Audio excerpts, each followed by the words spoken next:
dakika kaldı, ödev mi vardı? 40 dakika sanki bir yıl gibi. Oh, oh, oh, oh, oh. Ne ödevi ya? Kaçıncı sayfa? Hocam vallahi yaptım, evde kaldı. Yo yo yo yo yo. Sabahın 7'sinde kalk git okula, nereye kadar bu dersler böyle? Oh oh oh. Zil mi çaldı, teneffüsler çok kısa. Hocam şey Zil çaldı çok şükür, 1, 2, 3, 4. Hocam nasıl oluyordu bu? Ders bitmiyor bir türlü de. Hocam kaçıncı soruydu? Biz hangi dersteyiz şimdi? Now.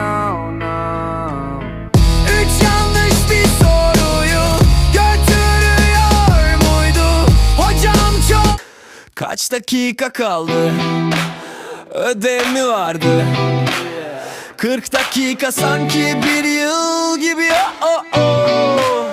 Ne ödevi ya? Kaçıncı sayfa? Hocam vallahi yaptım, evde kaldı. Yo yo yo. Sabahın 7'sinde kalk git okula, nereye kadar bu dersler böyle? Wow wow wow. Zil mi çaldı? Teneffüsler çok kısa. Hocam şey Zil çaldı çok şükür, 1, 2, 3, 4.